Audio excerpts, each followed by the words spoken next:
Hey, what's up everybody? Welcome back to Chronocord Gaming and our playthrough of Red Dead Redemption for the Xbox 360. I'm your host JC, along with my co-host C-Dub. What's up, brother? Howdy, partner. I'm back. John Marston is back. He's on the mend, thanks to Miss McFarlane.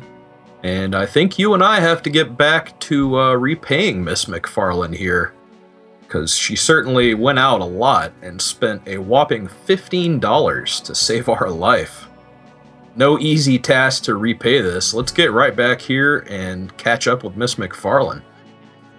Yeah, let's C-Dub. Now in episode 1, it's been a while, but as you know if you have played this game already, John Marston was escorted to a railroad, took a train over to Armadillo Station, followed the old prospector Jake out to Fort Mercer, where he confronted his old pal, Bill Williamson.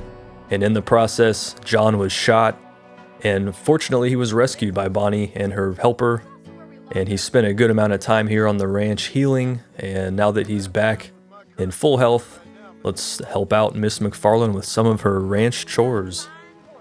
Time to saddle up. She picked out a nice horse for us here. I think this will do just fine. She's going to give us a little bit of a tour around her ranch here. She's got quite a spread, that's for sure. All right, Bonnie, you lead the way. Yeah, it looks like we're just going to go on a quick tour around the piece of property here. It's almost like its own small town if you look at it. You know, you have residences here, you got a general store, got some other things coming up as well. Heh, as John just mentioned there. Now there's a lot of ranch hands here to help out Miss McFarlane, so you kind of wonder why John has to help her out, but there are some particular missions, as we will find out, where John's expertise with weaponry will be needed. Yeah, I have a feeling that John is perhaps more skilled and perhaps even more, a little bit more astute than some of her other ranch hands here.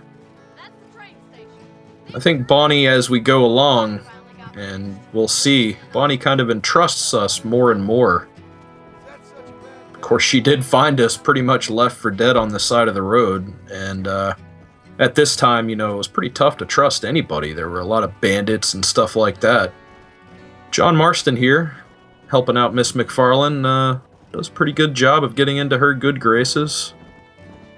I hope that we can pay back that $15 pretty quick, because I want to get the heck out of here. Yeah, as do I, C-Dub. I want to get to the real gunslinging action here in Red Dead Redemption. Now, that's it. That's a quick tour of Bonnie McFarlane's ranch. We saw that it has its own railroad station. That's pretty unique. I know online, C-Dub, when you and I used to play a lot, this was a hot spot when you're playing on multiplayer.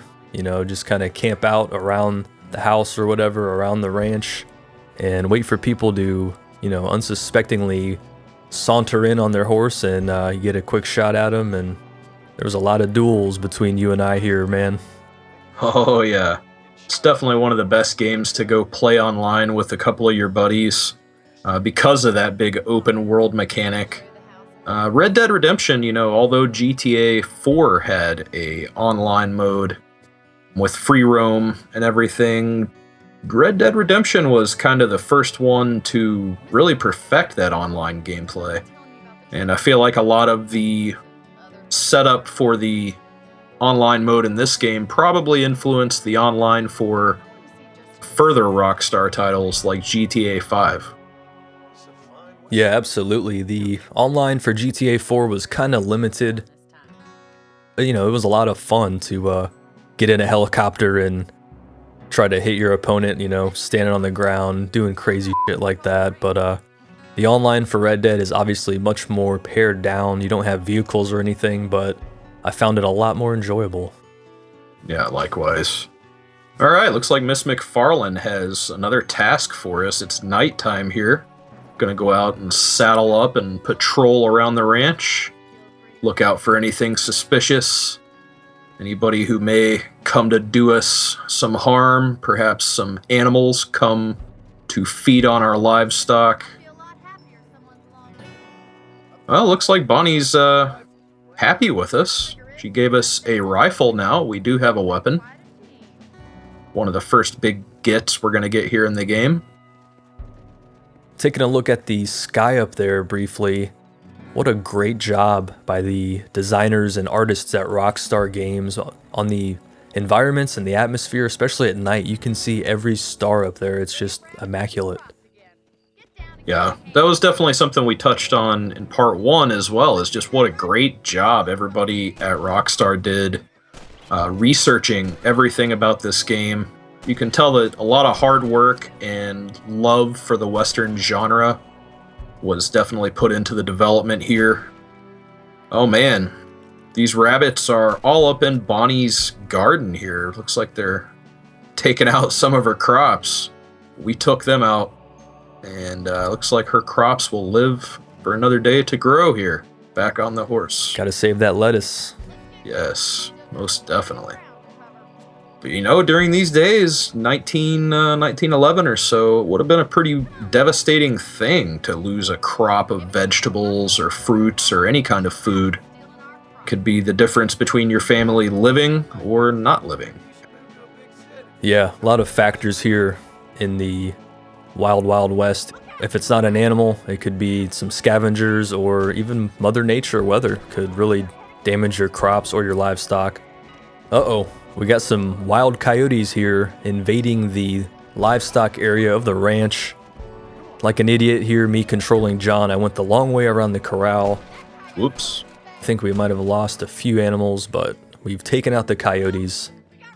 Threat is gone. All right. Well, we lost a couple chickens, but hey, such is life in the Wild West. I think we're done patrolling the ranch for the night here. Let's accompany Miss McFarlane back to the house. Yes, we can handle a rifle very well, I think. I don't think Bonnie has any idea just how much experience we have with firearms. Now, as we head back into the guest house, C-Dub, let's take a look into history and what was going on in the world in 1911, the year that this game takes place. First, we have Madame Curie, who wins the Nobel Prize for her research on radioactivity. Little did she know the results of that research. We also have the first feature film is released. Hey. The Incan city of Machu Picchu is discovered. Yes. Both the Chinese and Mexican revolutions take place. We also have the first man to reach the South Pole. Wow. And that is quite an accomplishment for the era. I mean, very limited technology. It's about survival at that point, dude. That's almost unbelievable, but man. And also, a first-class stamp only costs 2 cents. Man. Could afford to send a lot of letters back then.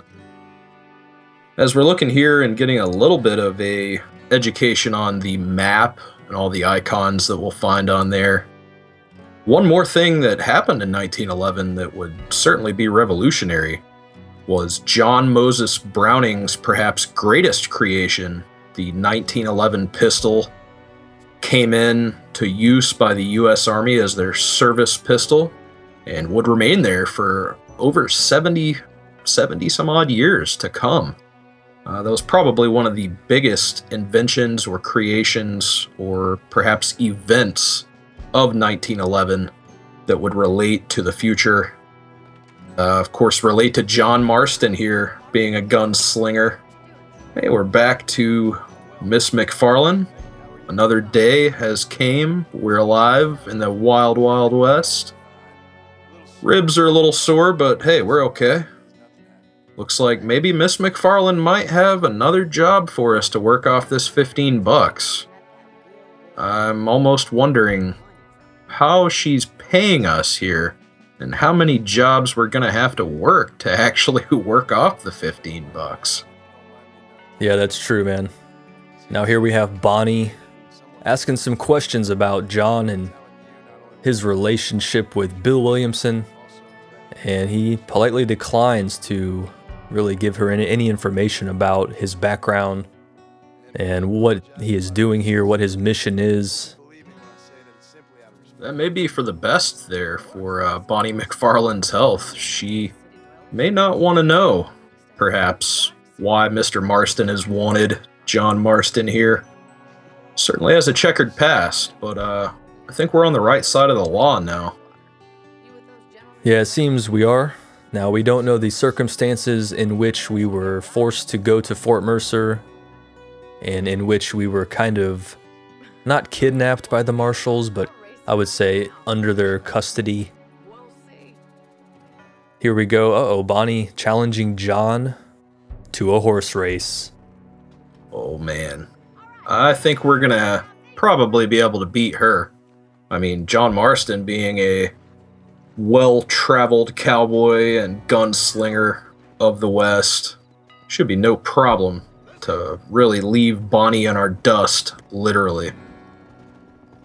As I briefly mentioned before when we were chasing those coyotes, I am in control here of John.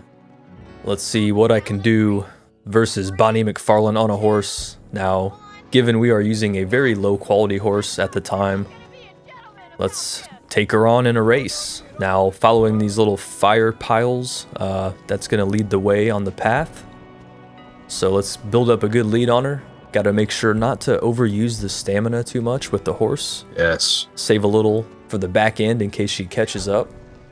It'll be hard to win a race with a dead horse, unfortunately. So, as we learn quickly in this race, pacing your stamina meter with the horse is going to be a crucial part of this game, both in single player as well as online.